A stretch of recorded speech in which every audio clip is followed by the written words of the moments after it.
કૃષ્ણ મિત્રો, સ્વાગત છે તમારું જયશ્રીસ કિચનમાં।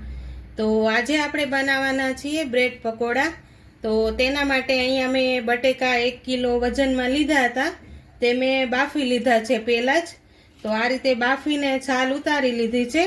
હવે તેને આપણે મેચ કરી લઈશું। આ રીતે આપણે ભાજીના દાંડાથી બધી જ બટેકાને મેચ કરી લેવાના છે। તો અહીંયા આપણે બટેકા એકદમ સરસ રીતે મેચ કરી લીધા છે। હવે તેમાં આપણે બધા જ મસાલા એડ કરીશું।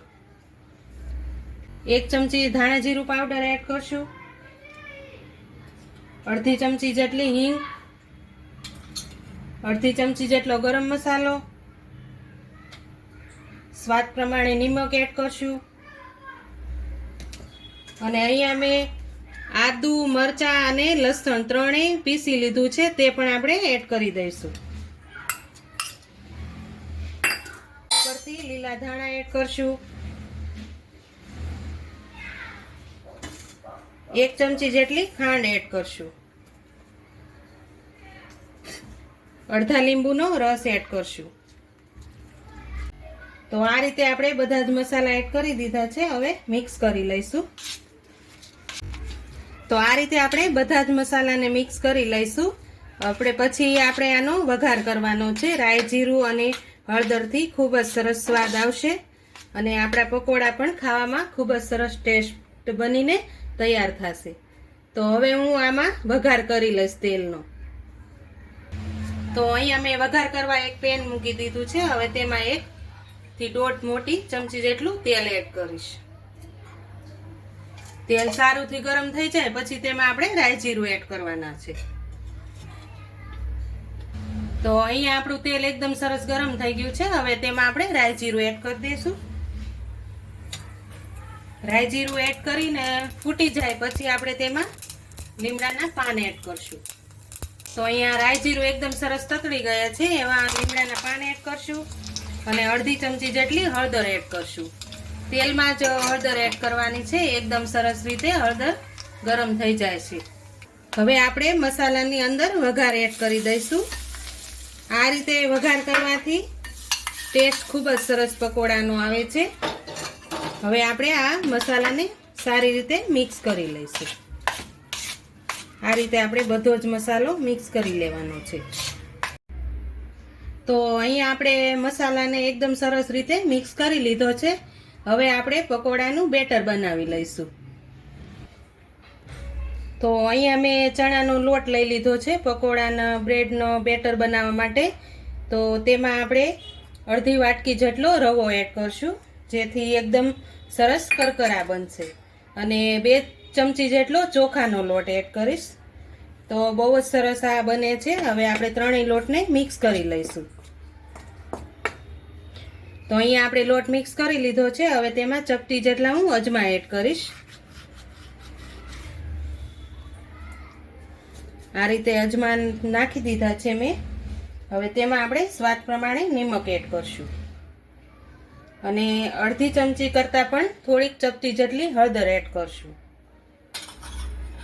અને અડધી ચમચી કરતાં પણ ઓછી હિંગ એડ કરશું। હવે આ બધા જ બેટરને આપણે મસાલાને મિક્સ કરી લઈશું। તો આ રીતે રવો અને ચોખાનો લોટ એડ કરવાથી ખૂબ જ સરસ બેટર બને છે। તમે પણ ઘરે જરૂરથી ટ્રાય કરજો। તો હવે આપણે થોડું થોડું પાણી એડ કરતા જઈશું અને બેટર બનાવી લઈશું। તો આ રીતે આપણે બેટરને એકદમ સરસ રીતે મિક્સ કરી લીધું છે। આ રીતનું આપણે બેટર રાખવાનું છે પકોડાનું, તો એકદમ સરસ બ્રેડમાં પણ લાગી જશે। તો તૈયાર છે આપણું બેટર। હવે આપણે તેલ ગરમ કરવા મૂકી દઈશું। તો અહીંયા મેં તેલ ગરમ કરવા મૂકી દીધું છે। હવે આપણે બ્રેડમાં મસાલો ભરી લઈશું ગરમ થાય ત્યાં સુધીમાં। તો અહીંયા મેં પકોડા બનાવવા માટે આ રીતની બ્રેડ મીડિયમ સાઇઝમાં આવે તે લીધી છે। તો એકદમ સરસ પકોડા મીડિયમ બનશે। તો હવે તેને આપણે પકોડાની કટિંગ કરી લઈશું આ રીતે।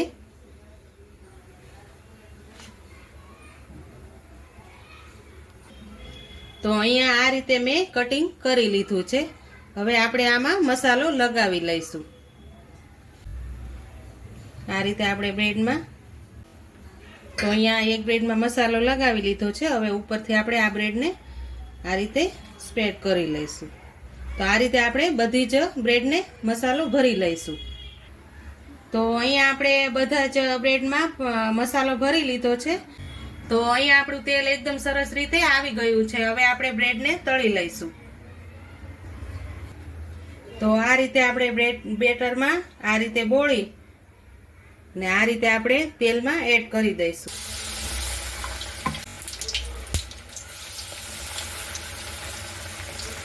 બ્રાઉન કલરની થાય ત્યાં સુધી આપણે તેને તળાવા દેવાની છે.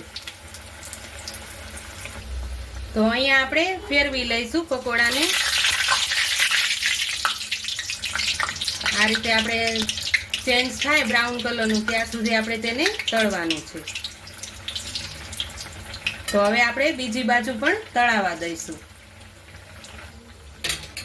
તો અહીંયા આપણા પકોડા એકદમ સરસ રીતે તળાઈ ગયા છે. હવે તેને આપણે બહાર કાઢી લઈશું. આ રીતે એક ડીશમાં લઈ લેશું. તો તૈયાર છે આપણા બ્રેડ પકોડા. મેં અહીંયા આંબલીની ચટણી અને ધાણાની ચટણી સાથે સર્વ કરી લીધા છે. તો જો તમને મારા બ્રેડ પકોડા પસંદ આવ્યા હોય તો લાઈક કરજો, વધુમાં વધુ શેર કરજો. હજુ સુધી સબસ્ક્રાઈબ ન કર્યું હોય તો પ્લીઝ સબસ્ક્રાઈબ કરજો ને કોમેન્ટ કરીને કહેજો કે તમને મારા બ્રેડ પકોડા કેવા લાગ્યા.